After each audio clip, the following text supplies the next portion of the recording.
Hi friends, இன்றைக்கி நம்ம என்ன பார்க்க போகிறோம் அப்படின்னா, கவர்மெண்டில் வந்து சுடிதார் கொடுத்துருக்காங்க இல்லையா, அதில் உள்ள ஃபேண்டு தைக்க போகிறது எப்படின்னு பார்க்க போகிறோம். அந்த ஃபேண்டுக்கான துணி பாருங்கள், ஒரு 2 பீஸ் கொடுத்துருக்காங்க. கீழே உள்ள ஃபேண்டுக்குள்ளது 2 பீஸ் கொடுத்துருக்காங்க. மொத்தத்தில் 4 பீஸு நம்ம நாடா வச்சு தைக்கணும். இதை எப்படி உங்களுக்கு நான் தைச்சு காட்டுறேன் பாருங்கள். இப்போ 2 பீஸ் கொடுத்துருக்காங்க இல்லையா, அந்த பீஸை வந்து இணைக்கணும். எளிய முறையில் எப்படி ஈஸியாக அழகாகவும் நல்லாவும் இருக்கணும், அந்த மாதிரி தைக்கிறதுக்காக பார்த்துக்கோங்க. இதில் வந்து கொடி தையல் தான் நான் போட்டிருக்கேன். அந்த தையலுக்கு மேலேயே இன்னொரு தையல் போட்டுக்கோங்க.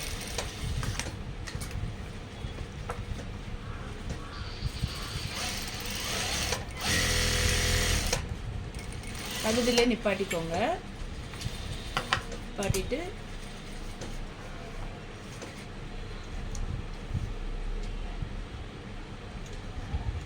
இதை வந்து இந்த துணியை வந்து 2 மடக்காக மடக்கி நீட்டாக விரித்து வச்சு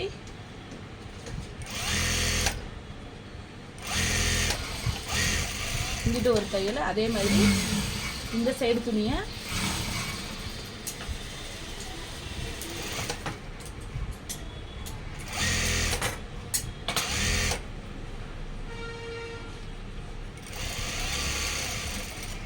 இங்கிட்டு மடக்கி அடைச்சிருங்க.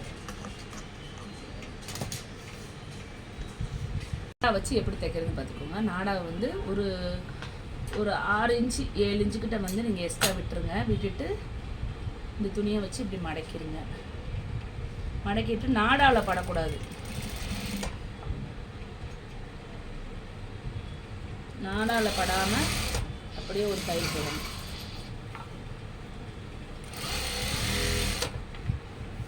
எப்போவுமே நீங்கள் தைக்கையில் கவனம் வேணும். இப்போ இந்த நேர்கோட்டில் இந்த தையலுக்கு அது கரெக்டாக இருந்தால் மட்டும்தான் சுருக்க விழாமல் கரெக்டாக வரும்.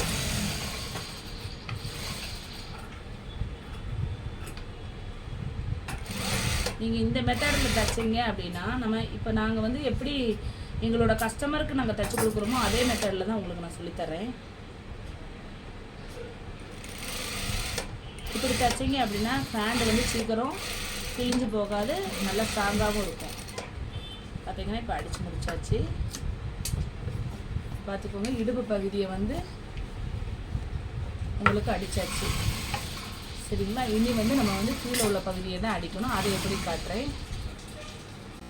இந்த துணியை வந்து இந்த சைடு இருக்குல்லையே, அந்த சைடு இதில் வந்து இப்படி ஒரு தையல், அதுக்கு மேலேயே இனி ஒரு தையல் போட்டுருணும். அதே மாதிரி இந்த சைடும் எப்பவுமே நீங்கள் தைக்கையில் உள்வெளி பார்த்து தைங்க.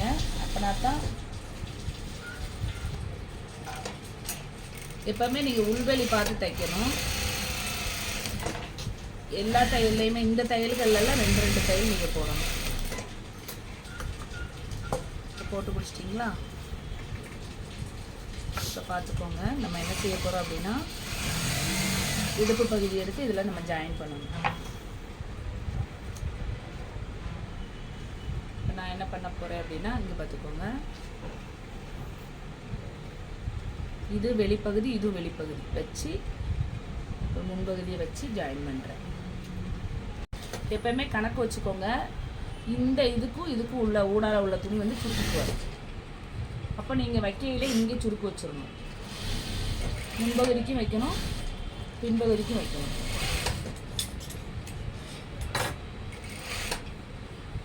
உங்களுக்கு தைக்கையில் தெரியும் எத்தனை சுருக்கு வச்சா வந்து கரெக்டாக வரும் அப்படின்னு சொல்லிட்டு.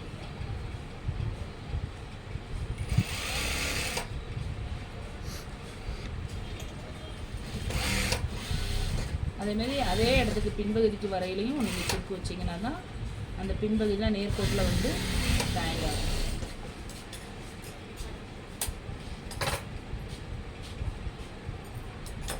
அப்படியே நீங்கள் வச்சு தைச்சிட்டு வந்தீங்கன்னா ரொம்ப ஈஸி. ஆனால் கஷ்டமாக இருக்கிற மாதிரி தான் இருக்கும். ஆனால் அவ்வளோவா கஷ்டமெல்லாம் இல்லை, ரொம்ப ஈஸியாக தெளிவாக தைச்சிடலாம்.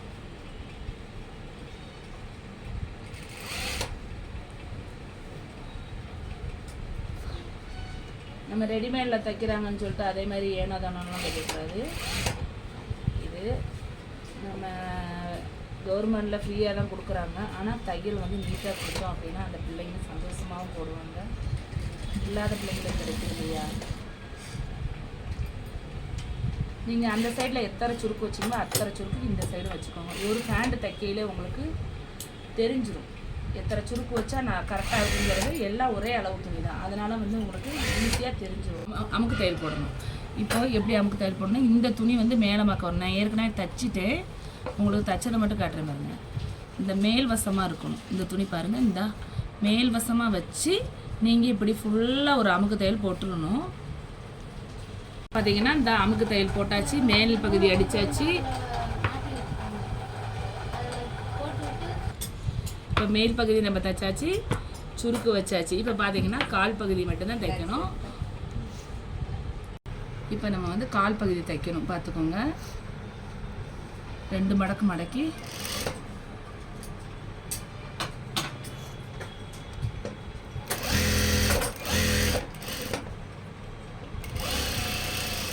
இந்த மாதிரி ஒரு தையல் போட்டுருங்க. அதுக்கு பக்கத்துலேயே ஒரு பாந்தளவுக்கு தள்ளி ஒரு தையல் போட்டுருங்க. அப்போ தான் பார்க்கறதுக்கு கால் நல்லாயிருக்கும். அது மாதிரி அதே அளவுக்கு மறுக்காலையும் நம்ம தைச்சிடலாம்.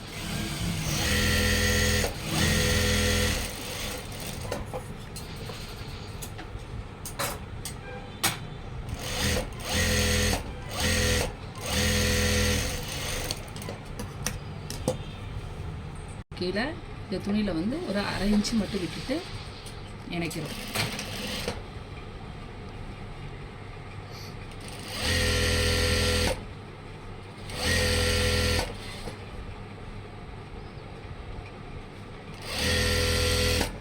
தச்சு வரையில் இந்த இடத்துல வந்து 2 பீஸுமே ஒன்று போல் இருக்கணும். இந்த கோடு வந்து நேர் போல் ஒன்று போல் இருந்தால் மட்டும்தான் பேண்ட் வந்து பார்க்க நீட்டாக இருக்கும்.